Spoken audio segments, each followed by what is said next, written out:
La petite sorcière qui ressemblait à un ange. Il était une fois, dans un recoin brumeux du bois des Murmures, une petite sorcière prénommée Léopoldine. Elle avait tout pour être une grande sorcière. Un balai en bouleau noir qu'elle avait elle-même enchanté et qui filait plus vite que la plupart des autres balais des autres sorcières. Un grimoire magique bien rempli qui grognait et montrait les crocs quand on l'ouvrait. Et aussi un chat qui avait la particularité de parler en rime et de se nourrir de la lumière de la lune et des étoiles. Tout allait donc plutôt bien pour la petite sorcière, mais Léopoldine avait un problème. Sa chevelure était blonde, comme un soleil d'été. Un blond doré, lumineux, presque céleste, qui lui valait des tas de critiques et de quolibets de la part des autres sorcières, toutes brunes ou rousses. Ces dernières la regardaient comme on regarde une baguette magique en plastique dans un magasin de farces et attrapes. Tu ressembles à un chérubin tombé dans une marmite de paillettes. Tu es une honte pour notre communauté, répétait Grisouille, la doyenne au nez crochu. Léopoldine était vexée, bien sûr, mais pas vaincue. Si bien qu'un jour, elle décida de prouver qu'elle était une vraie sorcière, et pas la première venue. Non, elle n'était pas une fée, certainement pas. Et non, elle n'était pas non plus une mascotte pour les anges, encore moins. Elle était une sorcière, une véritable sorcière. Léopoldine se mit donc en tête de participer à la nuit des épreuves, une cérémonie secrète réservée aux sorcières les plus redoutables et les plus renommées. Le genre de nuit où les sorts se murmurent en latin ancien, où les balais volent en formation serrée, et où les légendes voient le jour au sein des cercles de sorcières. Afin d'y participer, il fallait traverser le labyrinthe des soupirs, un endroit si mystérieux que même les chauves-souris devaient porter un GPS afin de ne pas s'égarer. Léopoldine enfourcha son balai, mit son chat dans sa besace qu'elle portait en bandoulière, et elle s'élança dans le brouillard, avec une motivation à toute épreuve. Le labyrinthe était peuplé de bizarreries.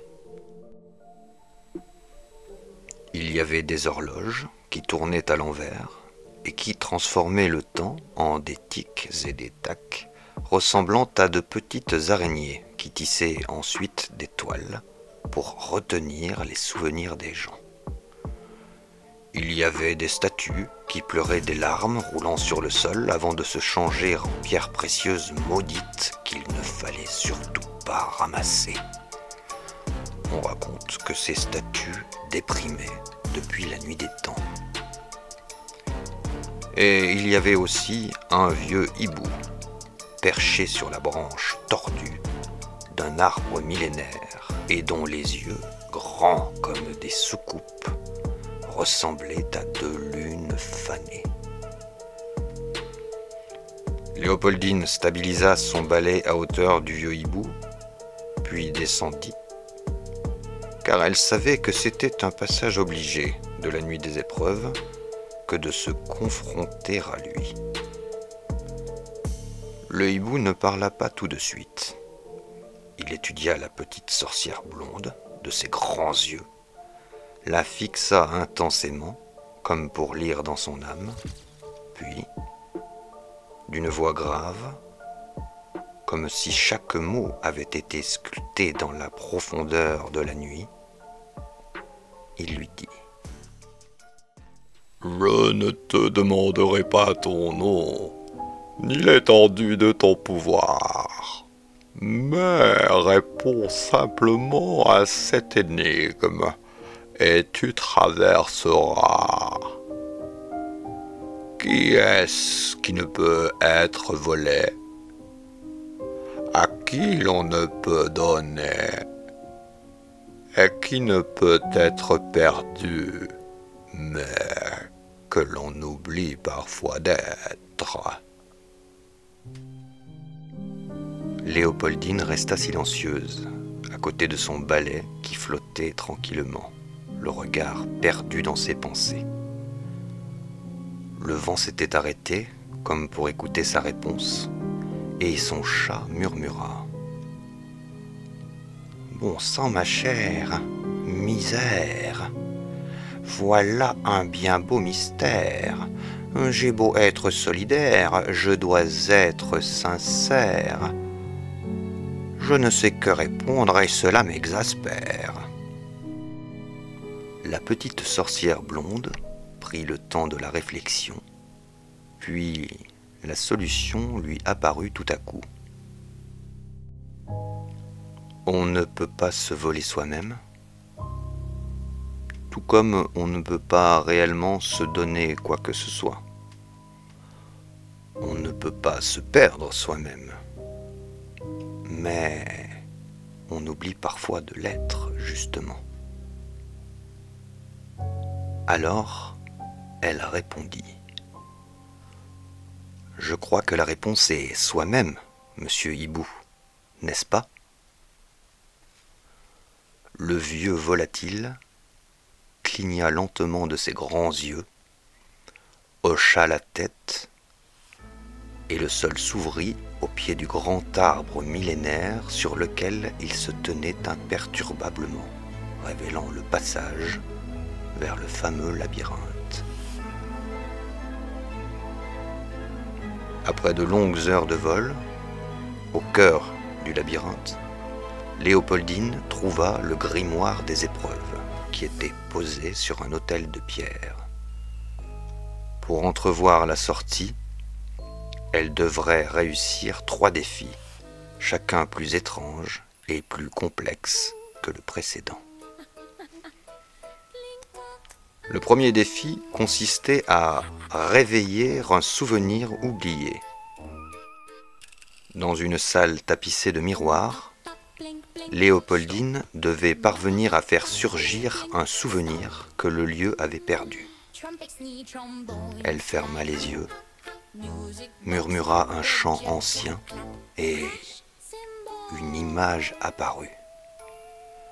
C'était une sorcière blonde qui avait vécu par le passé, il y a de cela plus de 300 ans, et qui dansait au clair de lune. Le miroir dans lequel le reflet était apparu se mit à vibrer. Le souvenir était revenu. Il était sorti de l'oubli. Et il fit un bien fou à la petite sorcière qui avait toujours cru être la première et la seule dans cette situation. La seconde épreuve consistait à faire parler le silence.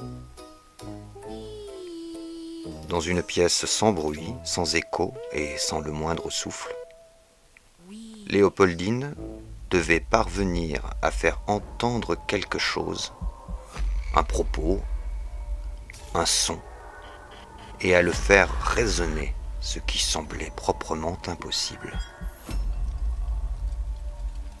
Léopoldine posa son grimoire devant elle. Elle l'entr'ouvrit en caressant sa reliure, si bien que le vieux livre montra tout d'abord les dents, comme il l'avait toujours fait jusqu'à présent, puis il se mit à ronronner.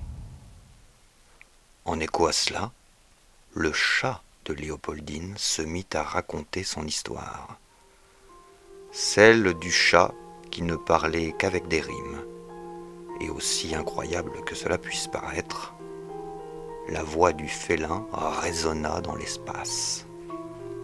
Le silence, ému, se mit à fredonner et s'écarta pour écouter ce récit incroyable, à la fois cocasse et passionnant.